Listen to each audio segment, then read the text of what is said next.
আমার হাউসের ডালিম গাছে গো দুইটা ডালিম ধইরা পাই গাছে গো বিয়ায় আসলে খাইতে দিমু গো পাকা পাকা ডালিম পাইরা গো।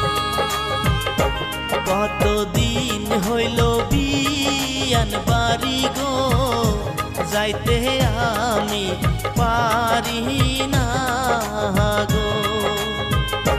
কেমন আছে ও সাদের বিয়ান গো কতদিন হইল দেখি না তারে গো।